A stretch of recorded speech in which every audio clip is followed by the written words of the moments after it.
Well, hello, hello, and magic manifestations and Miracle Monday to you.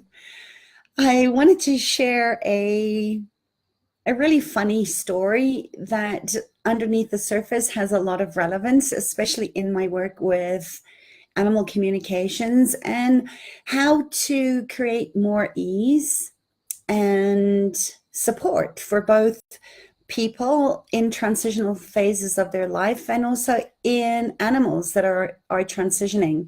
And a question for you. So if you're listening to this live or on the replay, please post your comments below. I'd really, really love to know how old you were when you first experienced death through a beloved animal companion, or perhaps an animal or an insect, or a bird, one of the wild ones that came into your life to show you that death is not the end, even though it probably was devastating for you. I know as a child, I remember having my very, very first beautiful Siamese kitten.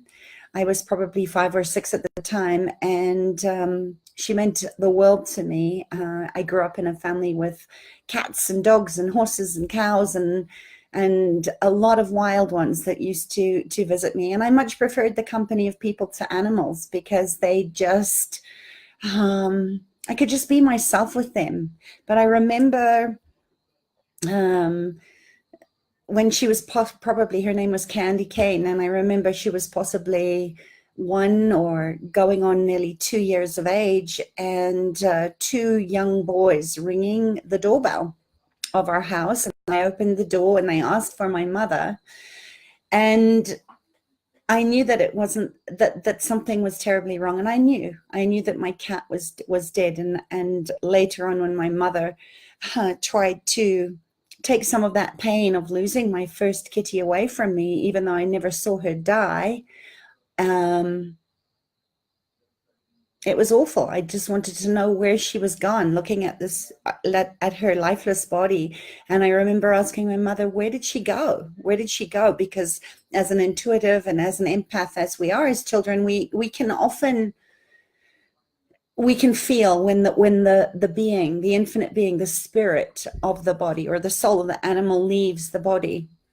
And I remember somebody saying to me that their little girl was playing with her pet hamster on the grass outside on their lawn, and out of nowhere this bird swooped down and picked her hamster up and flew off with it. And she said to her dad, Daddy, where's the bird taking Mr. B? And her dad, having a bit of a sense of humor and also not wanting to destroy the innocence of a child in her first sort of idea of what death is, said to her, he's learning to hang glide, and if he really enjoyed the trip, when we go to the pet store to pick him up later on, he might look a little different. And I thought, what do you do, especially with young children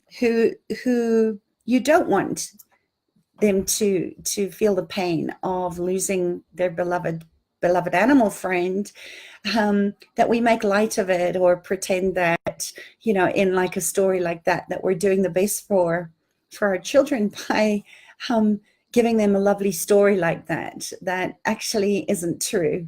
And I'm curious to know, what did you tell your children, or what were you told as a child when perhaps your first goldfish passed, or you saw your animal get killed in front of you? I remember treating a young boy once. He probably was 2 or 3, and his mother had brought him in because he developed an intolerance to dairy. And without going into my insights and awareness on that, only cow babies should drink cow milk.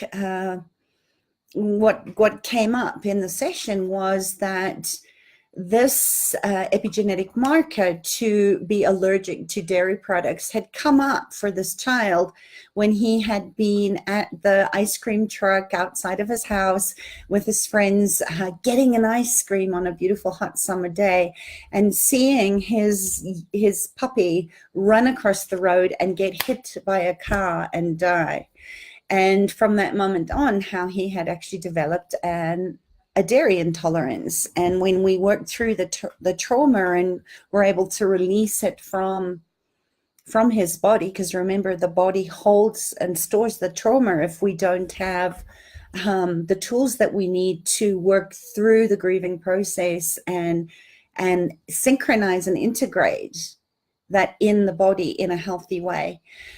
So animals come into our life. I think that there's a lot that I want to speak to about the death and the dying process, which I don't even like to call that, because it really is a transition, and the animals know this and want to teach us that, which is also another reason why I think they come into our lives with such patience and generosity in their soul contracts and the lessons that they've come to teach us, that they don't live as long as we do, so that we actually get to honor the life and the living process, so that we can die well or transition well, and actually honor the living as much as we honor the dead, and bring in ancestral helping spirits and our animal spirits to guide and support us along life's challenges, and to grow and evolve with us. And it's a whole module within the Being Human Through Animal Communication course, where we talk about a different point of view on transitional periods in our life, including the dying of the physical body. So if that interests you, I would love to know what you'd like to know. I did ask today, and I'm offering some private mini readings for your help. When I asked a question today on my various groups, and if you're on my email list, you probably got an email about that too, where I'm working on bringing you something wonderful and new that I haven't offered online before, and asked you in return for that mini reading if you wouldn't mind helping me by telling me if you had the opportunity to have a private session with me and your animal companions, what 2 questions you would like to ask me or ask your animal that will support you in your personal growth, and also in deepening your relationship with your animal companions, and also the wild ones that come into our lives at specific time periods to really support us in moving through any time of transition. So I'd love to know what your questions are on that, and also how I can support you more in supporting your animal friends stay happy, healthy, and fulfilled. And wherever you are this Monday, have a beautiful rest of the day. I'm going to keep this short. I have a client coming up, which I need to get to, but I wanted to just share that endearing story about the little girl and her pet hamster that went for flying lessons. And what you were told as a child, or that you tell your children when death comes to one of your beloved non-human or human members of your family. And start the week out strong. I'd love to know what's coming up for you, what insights and awarenesses are coming up as you sort of deepen into right relationships under this sort of Virgo moon. And I'll see you soon. Lots of love. Bye.